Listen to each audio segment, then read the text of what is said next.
Welcome to Bass Talk, presented by Z-Man Fishing. I'm Jason Meninger, FLW Tour Pro, and today we have a very special guest. He's a living legend, Luke Clausen. Yay! Luke, how you doing today? Good, Jason. Thanks for having me. Luke, you are a living legend. There's no doubt. You've won the Bassmasters Classic, the FLW Cup Championship, and we just kicked off the FLW Tour season down at wonderful Lake Okeechobee, and it's definitely a favorite place of yours, I know. In fact, I checked the stats last week, and I saw you were the last guy to get a check, and I think that's the second year in a row that you've done that. You've actually were the last man to get a check in the tournament, and that's not typically where you want to finish, I know that, but it's always good to leave a tournament where you could have had a bad tournament and not get any money, and you actually left and you made a paycheck. How did it go down there, and how was the first tournament of the year for you? Yeah, it wasn't definitely the way I wanted to start, like you said. Making a little bit of money, I feel like I was just fortunate, probably not too deserving as little as I caught, but it was kind of a bad feeling to actually leave there not really knowing what I should have done. It was one of those events that everything I did in practice, you'd get bites, you catch a lot of fish, not the quality you needed to catch, and never really learned that much. So, I'm probably more upset about that than the fact that I didn't get a good check and I got the last check and, just kind of limped out of there with a little bit of money. That's a little more disheartening than anything, just not having learned anything. But Lake Okeechobee's always a fun place to fish. It's as healthy as it's ever been probably right now, and it was just a matter of me making the wrong decisions, I guess. Now, I know you're a Z-Man Pro staff, and you've had a lot of input in some of the new baits that these guys are developing, and it was my understanding that the tournament was won punching mats. I think Randall Tharp won the tournament, but they've got the new punch crawls. Did you use that bait? Did it help you out in practice any, or did you catch any fish on the tournament with that particular bait? I used the punch crawl and the flapping craws both in practice, and I punched a lot of mats. And going back to saying don't feel like I learned a lot, I punched a lot of mats in practice and caught a lot of fish. Just not the right quality doing that either. Sure. That wasn't the end-all, cure-all doing that technique. The baits worked great, but I just wasn't catching 5 to 8 pound fish like I needed to catch. And when the tournament rolled around, I spent a lot more time throwing a 7-inch finesse worm and really threw the grass kickers a lot, trying to find an area, trying to cover water just to try to find an area that had some better fish moved up in it, trying to do something different than I'd done in practice. I didn't want to keep doing the same thing and expecting different results, so I picked up that grass kicker and just went through it and kept going, hoping to find an area with some bigger fish, and never really did. Good deal. Did you catch a lot of numbers in the tournament, and the size just wasn't there, or? It wasn't the kind of numbers I was catching in practice. I probably caught 20 to 25 keepers a day, just a lot of 1.5 to 2 pound fish. Really nothing too monumental, and it was kind of a numb point, or a mute point, I should say, when you go around, because everything you do and everywhere you go, you end up catching those size fish. So that's where it's really hard to learn. I was able to catch a lot of fish, and they really like that grass kickers, but I just never really got in an area that I feel like had big ones. There was other guys throwing those style of baits and catching big ones, but it was in a very specific areas. And the area I was in, I was catching more fish than everybody else throwing those style of baits with the grass kickers, but just wasn't any big ones in that general area. How about the weather? I mean, it was crazy down there with the weather. You guys started out, and it was nice, kind of, felt like probably late spring, early summer, and then all of a sudden a major front comes in, and you guys are all suited up, and it's highs in the or lows in the 30s. So how did that affect you? Yeah, being as I did as bad as I did, I didn't have to endure most of the front. The first 2 days weren't really that bad, but the wind was the worst thing. We had a northeast wind, a lot of practice, and a lot of tournament, and it really eliminated a lot of the lake. It just dirtied a lot of areas and pushed a lot of cooler lake water into those areas. So, that made the lake fish smaller than it really should. Being Lake Okeechobee, which is 30 miles by 40 miles or whatever it is, gigantic.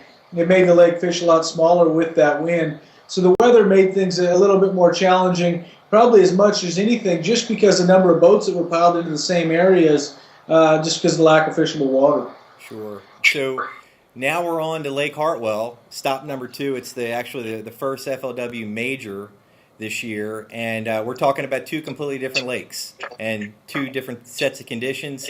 What's your approach going into Hartwell in the next couple of weeks? I'm excited about going to Hartwell for a couple different reasons. Go back to more of a traditional fishing style than we see in Florida. Florida's unique to everywhere else in the country, the way it fishes and the style of fishing. So going back to that style of fishing is always kind of a nice change of pace, especially if you're not coming off a great finish there. But also we have the new umbrella rigs that are out this year, which, it's kind of yet to be seen how important those are going to be or how eventful they will be to the final outcome of the tournament. So, that's something I'm spending a lot of time at home right now, compiling some baits and getting some different umbrella rigs. From Megabass came out with one, and I have some Z-Man swimmers, some different size heads I'm playing around with here. And actually, the Z-Man paddlers is one that everybody kind of thought should be a soft plastic, weedless style swim bait. You're going to swim through the grass and heavy cover kind of bait, but I'm really excited just because the action that thing has on the tail. It has a lot more of a swimming action than a rolling action like we see of a lot of hollow belly baits. That I think it's going to be really good on those style rigs. So it'll be kind of fun to try a lot of that stuff. It's almost like figuring out a new way of fishing. So it's going to be a lot of learning, and there's going to be a lot of opportunity there for guys to catch them a lot of different ways, and it'll be a fun event. I guess it'll be a real test. There's been a lot of controversy around the Alabama rig and whether or not the tournament organizations, the major tournament organizations, should allow you to fish the Alabama rig. But everybody talks about it. Maybe it's just a seasonal bait. It has its moments. Obviously, in the fall when the fish are suspending and they're chasing bait, the Alabama rig was just huge this year. But who knows what's going to happen in the spring with springtime conditions, pre-spawn and that kind of thing. So it'll be interesting. Yeah, exactly. Everybody wants to think, and I have my opinions on when it will or won't be effective or if it will be all year, but the fact of the matter is none of us really know. It's going to be something we're all going to learn throughout events this year, when it is productive, when it's not, and we'll waste time throwing it when we shouldn't be throwing it, and other times, maybe throwing other stuff when we should, but it's all a learning curve, a new technique. In my opinion, it's pretty exciting for the fishing industry, a lot of new baits out there to play around with, and a lot of new techniques. Good deal. So looking at the upcoming tour season and the remaining events that we have beyond Hartwell, what do you feel about the schedule? I know we're coming back to Lanier for the Cup again. How do you think about the events leading up to the Cup and how they suit your style of fishing? I've been to all the places before, so I guess I know a little bit about them. The wild card is always the weather, of course. Whenever we go anywhere, the weather changes dramatically what happens with the fish. If it's a spawn bite, they move back out. You maybe catch them on a jerk bait. You just don't know till the weather actually plays itself out. But probably most excited I am for the Potomac. I was able to win there last year, and that is just a really fun shallow milfoil lake. It's one of those riverine systems similar to Gunnersville with that shallow milfoil, just full of fish. Always a really fun place to go. But other places like Table Rock have really healthy populations of fish, and we may see those fish in a pre-spawn. We're probably going to see them in a pre-spawn, but they may still be out, or they could be up on the bank, fairly shallow. And again, just don't really know how it plays out, but that's the fun of it, figuring it out as you go. So, Luke, I know you've played a really important role in developing some of the new products that Z-Man's come out with this year, and I'm sure there's some baits you guys are working on right now, and I know you've got some prototypes in your hand probably too that you're going to be using in these upcoming events. Is there any kind of information you can kind of let out and let us know about what's on the horizon with these guys? There's a couple new things we're working on that are pretty exciting. One of the new baits is a flipping bait. I haven't had a tremendous amount of time using it. It's a bait that is just really in the prototype stage. It should have in the next couple weeks here. There's one I have played around with a little bit that's, all I can say is it's a power finesse type bait. Really excited about it. It's something that I know is going to make me a lot of money this year, and I'm pretty sure we'll have it out by ICAST. Everybody can learn a little bit more about it then. Hey, that's awesome.